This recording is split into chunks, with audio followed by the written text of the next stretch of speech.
Believe Nation, it's Evan. My one word is believe, and I believe in people more than they believe in themselves. And my sincere hope is that if you believe in yourself as much as I believe in you, you'll be able to change the planet. So to help you on your journey today, I'm doing a video on the 10 skills that are hard to learn, but will pay off forever.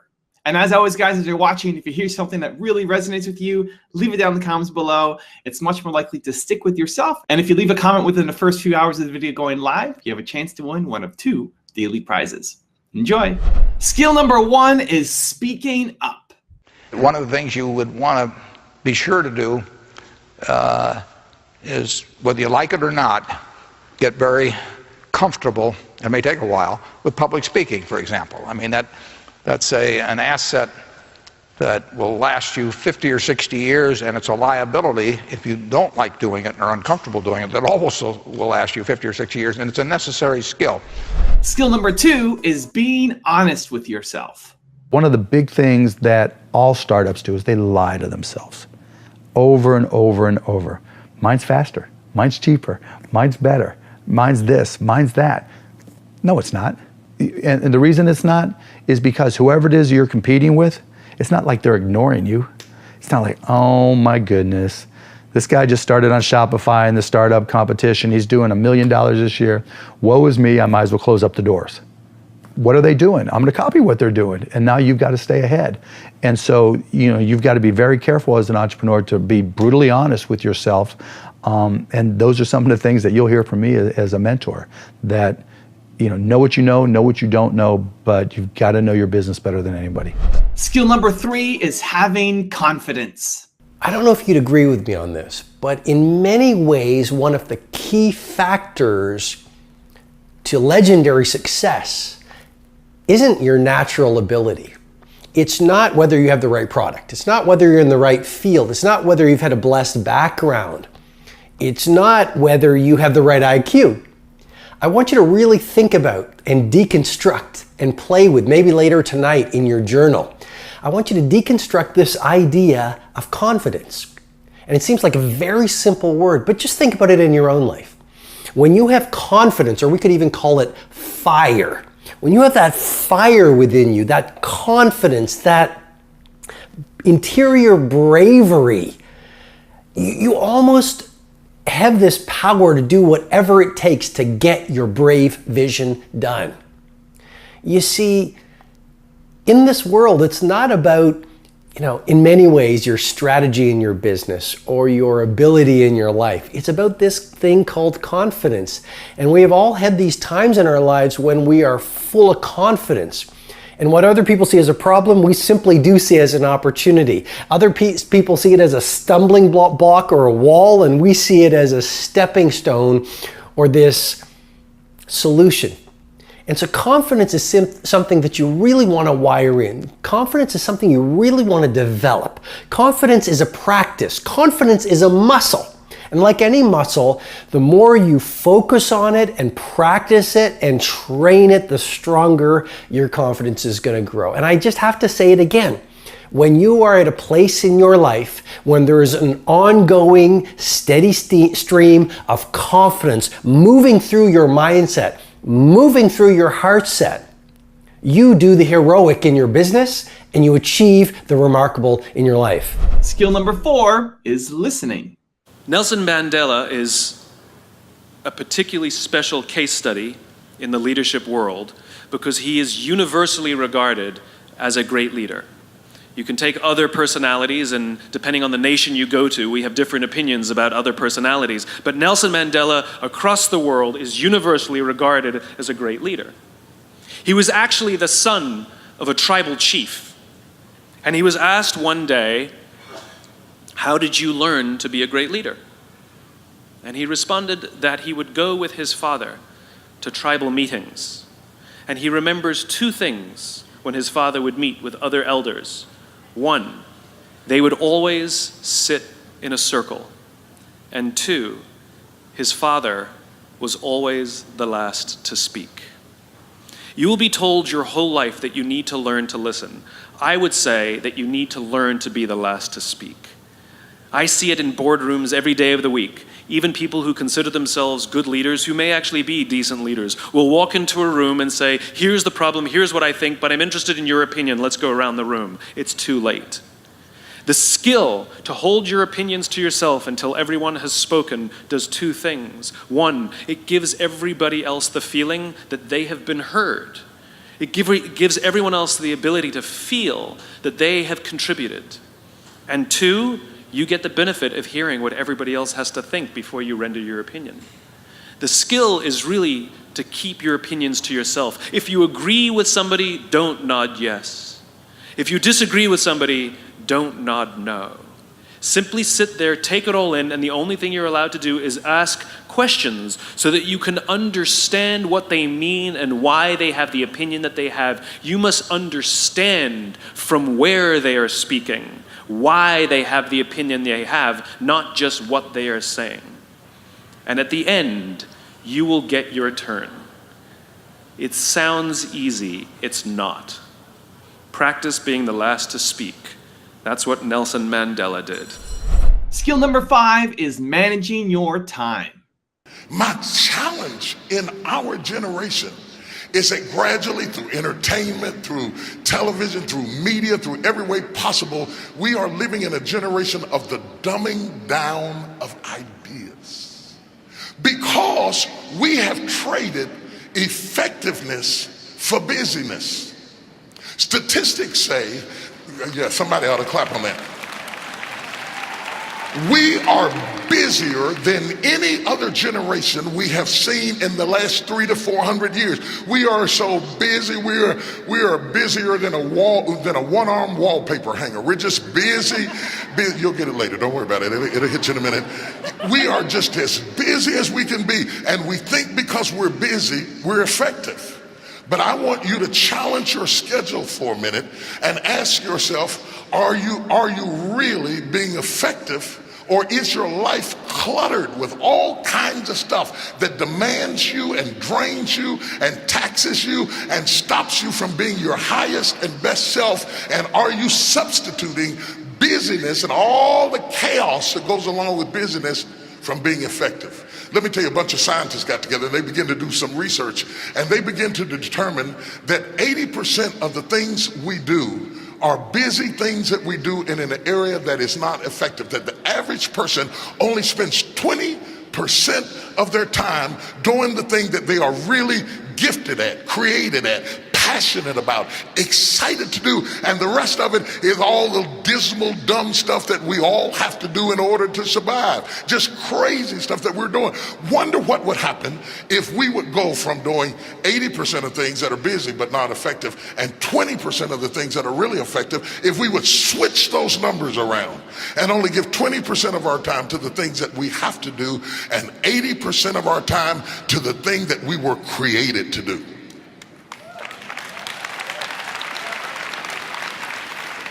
Wonder what would happen to your life. Now think about it a minute. There's a lot of things you could take from me and I could make it. You could take my suit, I got another one. You could take my car, I could get another one. You could take my house, I could get another house. But when you take my time, you have taken something from me that is totally irreplaceable. We take all kinds of classes for money management. We know how to manage our money. We know how to repair our houses. We're working on our hair and our bodies and all of this kind of stuff. We do everything except the most important thing is to value our time. It takes time to be creative. You were meant to be creative. You were created in the likeness and the image of a creator, and in that likeness and in that image, you have creativity. If you had time, you would be creative. But in the absence of time and with busyness and clutter and the phone going beep, beep, beep. Y'all got music playing on your phone, all kinds of stuff. And no matter what kind of song you put on it, after a while you hate to hear it, because every time you hear that sound, you know it's somebody else wanting something else from you that's taking you away from what you are gifted and creative to do. Skill number 6 is stop whining. So I have this thing that I've been promoting called No Whining Wednesdays. Wednesday, you cannot whine, complain, or criticize. And people are like, well, what is whining? whatever you think it is, don't do it. And every time you do it, you have to put a quarter in a jar. If you whine about anything, I can't, I'm tired, why don't you, why have me? Every one of them will cost you a quarter. Or complaining, why do you always, how come they never, cost you a quarter. Then last week I had people send me pictures of their jars of quarters. Oh my God. But what they said to me also was, this was wonderful, because I was never ever aware of how much whining and complaining and criticizing I do. Now I've got mothers doing it with their children. So Wednesday is No Whining Wednesday. We need to practice that. We need to stop whining about what isn't happening, what we don't have, what we can't do, what somebody didn't do. We got to get it clean in 2014. No whining, no complaining, no criticizing. Skill number 7 is staying present in the moment. If you're living in the past, you're going to be depressed because you are rehashing things that happened to you that are not going to happen again. If you're living in the future, you're going to be anxious because you are anticipating what's coming or you're wishing for things that aren't happening yet. Being in the present is where the gold is. Being in the present moment is where you will have the greatest control, where you will feel the most at ease, and where happiness flourishes. There's a super tight connection between happiness and the ability to live in the present moment. A lot of people believe that happiness is tied to the things that happen to you. Not so at all. In fact, there is a professor of positive psychology. He's one of the grandfathers of the movement. He teaches at the University of Pennsylvania. His name is Martin Seligman, and he's studied happiness for decades. Now, one of the things that we've talked about a lot is that 40% of your happiness levels are preset by genetics. 60% you are in complete control of. And one of the things that this professor has discovered is that it doesn't matter what's happened to you. In fact, some of the people that have had the worst things happen to them, like people that have survived the Holocaust, are actually the happiest and most grateful people in the world. Happiness comes down to this right up here. It comes down to your thoughts, it comes down to your mindset, it comes down to your attitude, and you are 100% control of what you're thinking. You may not be in control of how you feel in the moment, but you can always, always, always, always be in control of what you think. And that will change how you're feeling. One of the most powerful things that you can do in terms of think, and this gets back to Strick's question, is how do you be present? Being present is literally nothing more than the skill of having your thoughts be in this moment, not in the past, not in the future, but right here. The way that you teach yourself how to do that is that the moment that you catch yourself being distracted, the moment you catch yourself starting to worry, the moment you catch yourself drifting to the future or drifting to the past, that's a moment of tremendous power because you basically just woke up. You basically just noticed that you're not here in this particular moment. So use that wake-up call, 5, 4, 3, 2, 1, and ground yourself in this moment. The best way to ground yourself in the moment is to look for something in this particular moment that you can savor. Now, I'm using the word savor on purpose because it's the word that psychologists use to describe what happens when you find something in this moment right now, right here, right now, to focus on and to appreciate. It could be literally the questions. These are printed out questions from people on social media. And if I were to stop and look at these and savor them, what I would feel in this moment is a tremendous amount of gratitude because people are taking the time to write. And that makes me feel incredibly grateful. And it also makes me very happy because it means that the folks that are writing are taking control of their lives and seeking out the information that they need. Another form of savoring that we can all relate to is eating. As you're eating, instead of drifting to the future and thinking about all the things that you need to do or hanging out in the past and rehashing everything that's happened during the day, be in this moment, in this meal. Slow down. Think about the food that you're eating. Think about the people that you're sitting with and how you feel about them. And if you want to take it up a notch, actually acknowledge them. Hey, this food tastes amazing. Thank you for cooking. Or I'm so glad to see you and that we get the time to have this meal together. Those small, simple acts of savoring are how you expand your happiness inside the present moment. So, how do you be more present? Simple. The moment that you catch yourself in the future, in the past, worrying, whatever, refocus yourself right here, right now. And then find something right here, right now, that you can savor. And when you do that, you're not only going to be present, you're going to feel more grateful, and you're going to feel a little boost of happiness. Skill number 8, being consistent. Success is not success is not a destination. People always think that, oh my God, this person's so successful because they've had a successful movie or a successful show. But success is a journey. You have to consistently always be successful. That's when you're really successful, because otherwise you'll be remembered for your last failure. And I've had a few, but I just have to compensate for my failure by just getting up and running. The more time you take to sort of mourn it, you're wasting that much more time in being successful. So you just have to, perk up, pick yourself up, dust yourself off, and just say, all right, what can I do? There's always a solution. You can't expect, people always get mistaken that just because this year has been what it has been, it's been because I consistently worked hard for about 10 years. So now I know my job enough to be able to be appreciated for it. But if I hadn't had the last 10 years, I would never have had this year or the year before that. So success is not a destination or power is not like, okay, today you're powerful. You have to consistently be powerful and consistently be successful. And that is a journey. Skill number 9 is getting enough sleep.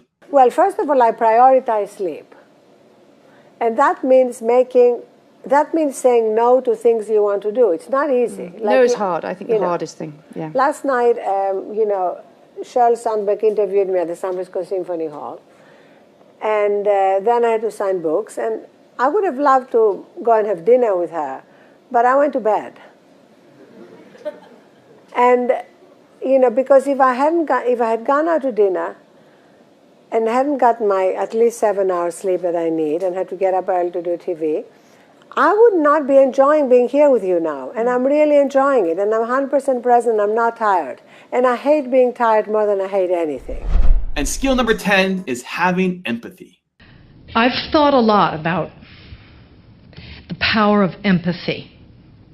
In my work, it's the current that connects me and my actual pulse to a fictional character in a made-up story. It allows me to feel pretend feelings and sorrows and imagined pain.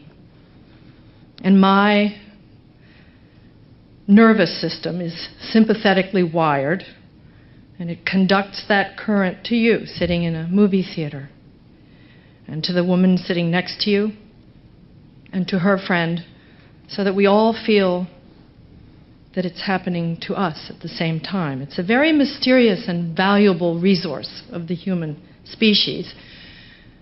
And women, I think, access it most effortlessly. We cry at sad movies. We don't feel we lose face or stature or position doing it.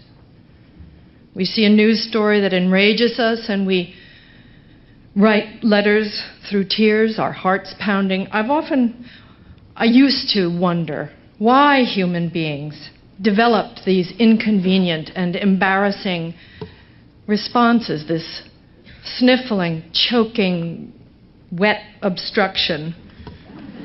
The thing that physicians and soldiers and stock traders and journalists and fashion models and politicians and news commentators and venture capitalists all must suppress in order to work most efficiently. I thought, what possible value, function could it serve in the Darwinian scheme of, survival of the fittest and the strongest and the most heavily armed? No, seriously, I thought, why and how did we evolve with this weak and useless passion intact within the deep heart's core? And the answer, as I've formulated it to myself, is that empathy is the engine that powers all the best in us. It is what civilizes us. It is what connects us. Thank you guys so much for watching. I hope you enjoyed. I'd love to know, what did you think of this video? What did you take from it that you're going to apply immediately somehow to your life or to your business? What was your favorite from the 10 and how you're going to apply it? Leave it down in the comments below. Really curious to find out. Also, if you think there's a 11, 12, 13 that you want to add to the list, leave it down in the comments. I'm super curious to see what you have to say. Thank you guys again for watching. I believe in you. I hope you continue to believe in yourself and whatever your one word is. Much love. I'll see you soon.